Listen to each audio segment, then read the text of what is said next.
ABC. It's me, Roger, back with another video. I hope you're all doing well out there in YouTube land. Cheers.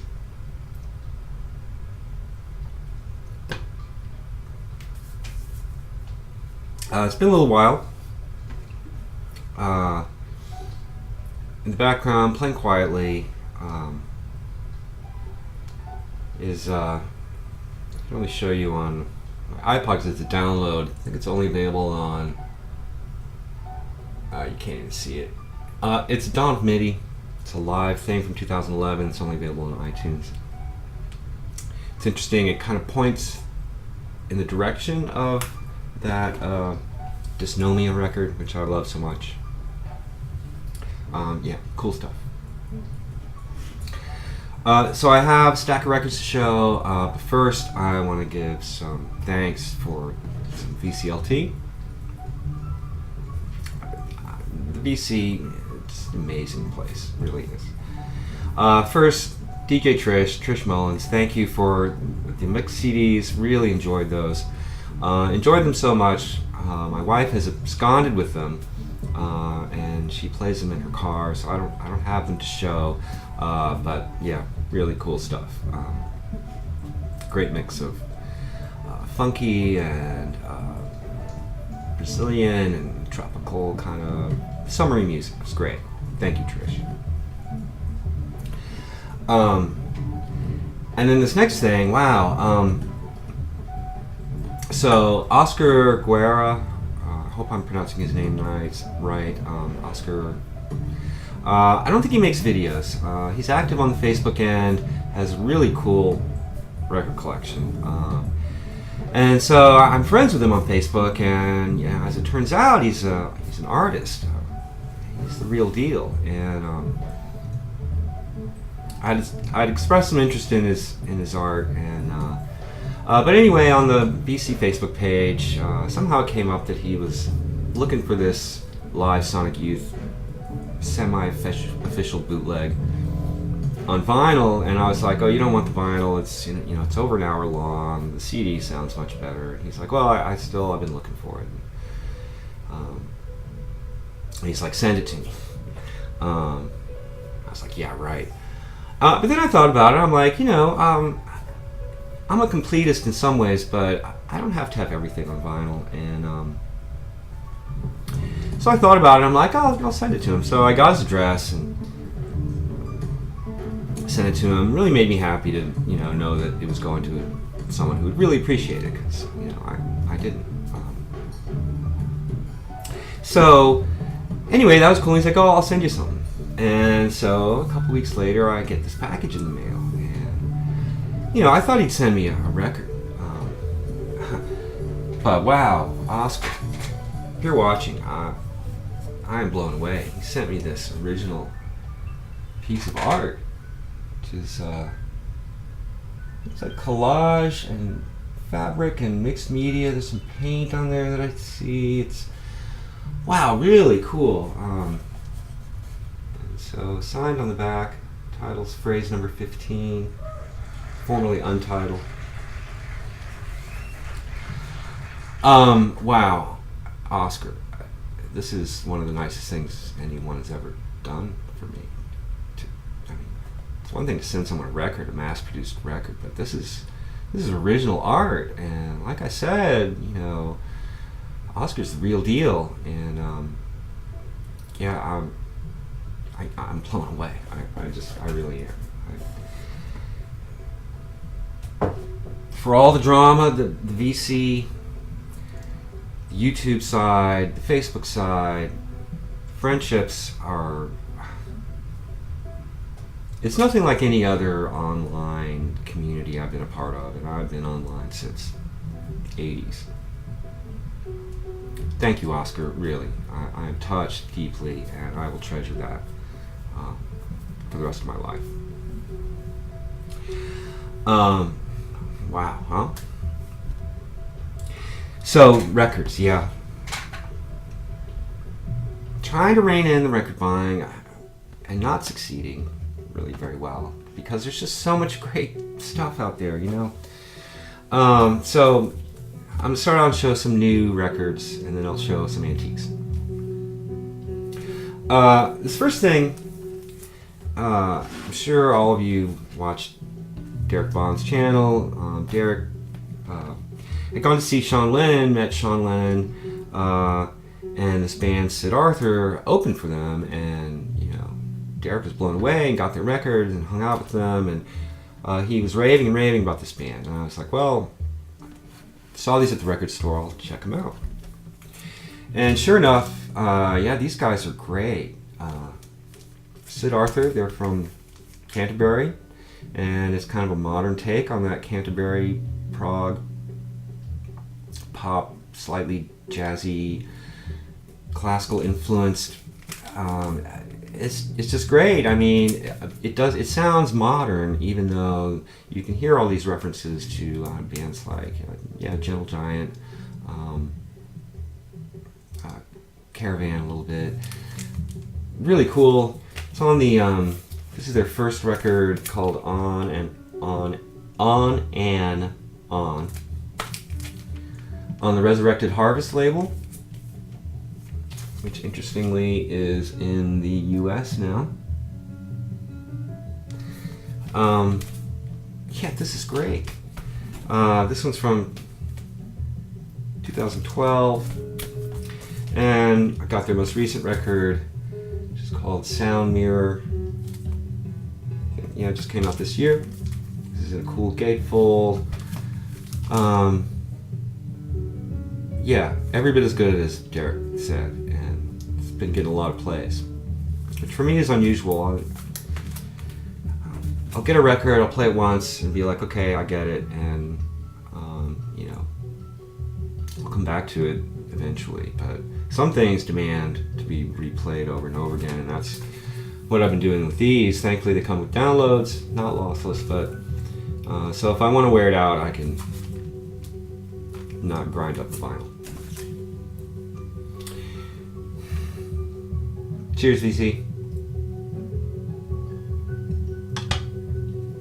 So now some people have been showing this, and honestly, I really don't like this guy that much. This is Jack White's new one, Lazaretto. This is the Ultra LP with all the stuff, which I guess I'll talk about, but you all know by now. I saw this being pressed when I was at United. That was kind of cool, and they were like, no pictures, no pictures. I get it. Yeah, I see Bill DeVerada's got a contest going for 800 subscribers. That's awesome. Congratulations, Bill. This is not going to be my entry into that contest, but I gotta say, I just don't get the hype about Jack White. And it's cool that he's here in Nashville, and it's cool that he's, you know, he's a rock star and he acts like a rock star. You know, there aren't that many of them left. But the music, I don't get it. It doesn't seem that special to me. But all the shit that went into this record is way over the top. I mean, as a record collector, I felt like I had to get it. You know, the hologram, and the first side plays inside out to a locked groove. The second side has a matte finish to look like an old 78, and it ends with a locked groove, and you can play little snippets of stuff on the labels at 45 and 78. And what else? The jacket's like this rubbery, not cardboard thing. Oh yeah, and I guess on the second side, depending on where you drop it on the lead-in groove, a different intro, either an acoustic or an electric intro, will play. Yeah, gimmicky as hell. But technically, you know, when I was at United, they all kind of acknowledged that Jack White's kind of kicked their ass and, you know, gotten them into shape. And that made me happy, considering my record's being pressed there. So yeah, I got this. I'll keep it musically. I like this better, but I can understand why some people don't like this at all. This is the new Anathema record, Distant Satellites, on K-Scope. Not sure if the End Records in the U.S. is going to put this out or not. So this is the U.K., pressed in Germany actually. Nice gatefold, beautiful. They used to be kind of metal. There's very little metal going on here. Even more sort of Radiohead kind of avant pop thing. I've listened to this several times, and I don't love it as much as I immediately love Weather Systems. I think their last album, Weather Systems, is a brilliant piece of work. And this is also really good, mixed with Steven Wilson. Super clean. Yeah, I dig it. If you don't, I get it. Next few things are reissues. Really cool reissues. Alice Coltrane, A Monastic Trio.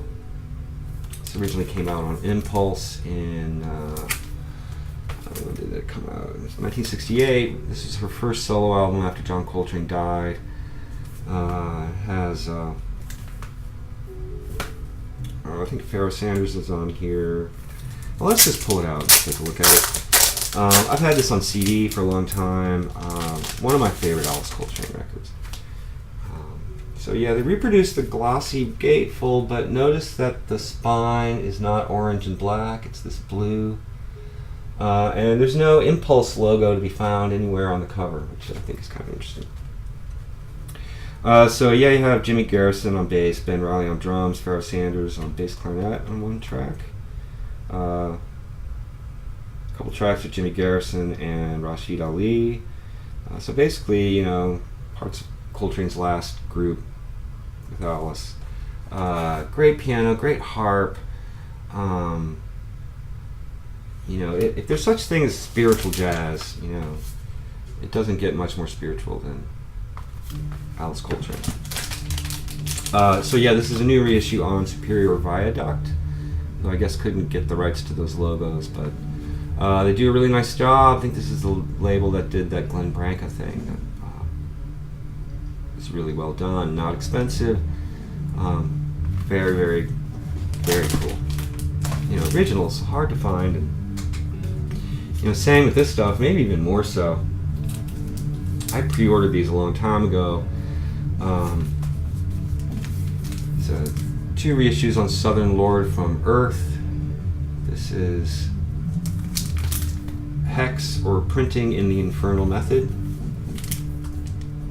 Originally from, I think, 2005 or something. This is their kind of return after their sub-pop heavy drone stuff. This is their first records in a more sort of landscapey, filmic, spaghetti western kind of sound. This is good, great, double LP, black vinyl. There were colored ones that went really quick, I don't care.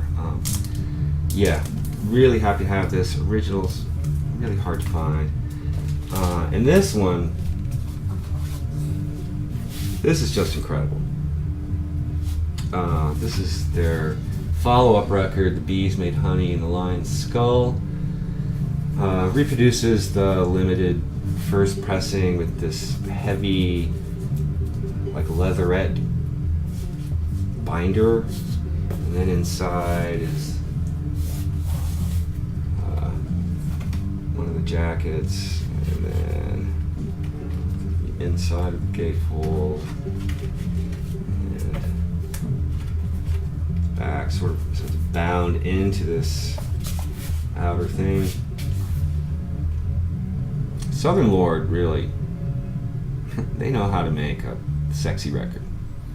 And, you know, this was not expensive, and it's going to sell out, it's going to be worth money, you know. But musically, this is probably my favorite Earth record, you know, aside from those early, you know, droney things of the Morricone kind of sound. This is really, really good, and it's partly because Bill Frisell plays guitar on a number of tracks, and it's some of his most interesting playing to my ears in a while. I think this originally came out in 2008.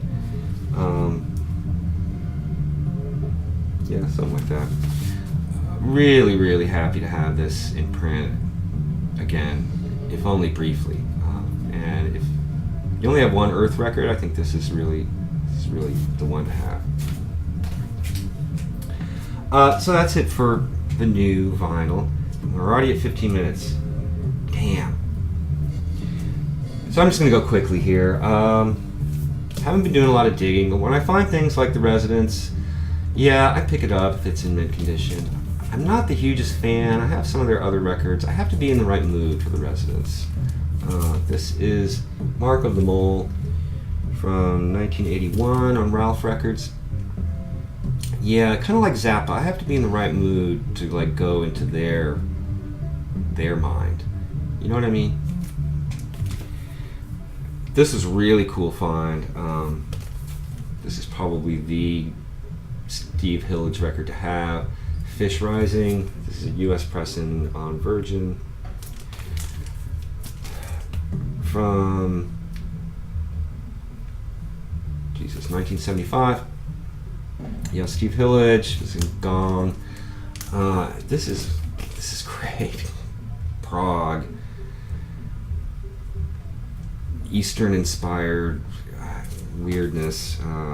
Folks from Gong are on here, and Lindsay Cooper from Henry Cow. Yeah, awesome to find this. Totally mint, not expensive. It was a Grimies. They asked half of what you pay on eBay for it. This is a really cool find. Steve Roach, Impetus. This is on Fortuna Records from 1986.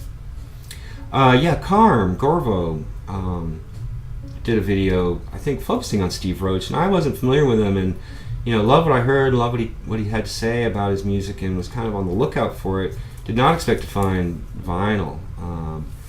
Yeah, this is great, electronic, sequencer based. Lots of analog stuff going on, but we're into the digital era here, so there's some slightly glassy digital sounds, but really well done. Just cosmic as hell. Great. $6 or something like that. Awesome. Here's another thing I found at Grimies. You have to be there at the right time, because if I hadn't been there, someone would have snapped this up for sure. If they knew what it was. This is Don Cherry, Organic Music Society, on the Swedish label Caprice, originally from 1973. This is a reissue from 2000.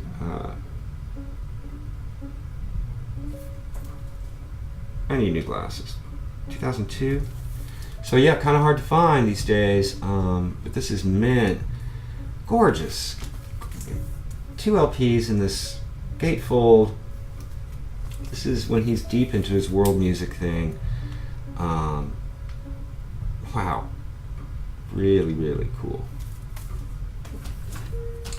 Here's another cool thing I found. Sam Rivers Crystals on Impulse, 1974. This is a big, large ensemble thing and very avant. Awesome. The all-star cast here. I think Braxton plays on this. Yeah, really cool. I've had this on CD forever. Saw this, had to grab it. One more. Here's Max Roach's M-Boom on Columbia from 1980.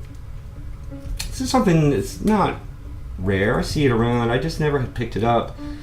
This is in really nice condition, so like for $4 or something, I thought, what the hell.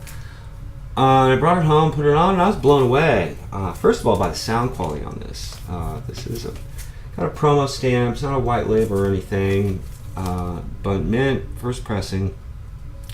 And so, yeah, this is a percussion orchestra, and they do some compositions. There's a Thelonious Monk thing, which is maybe my least favorite thing on here. The originals are better.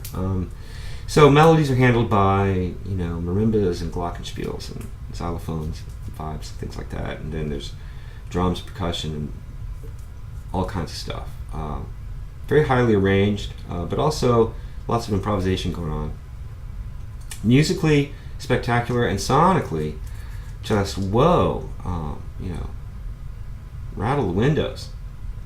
Excellent. If you see it, You know, it's not something you listen to all the time. I'm not going to listen to it all the time, but it's an excellent record, really, sonically and everything else.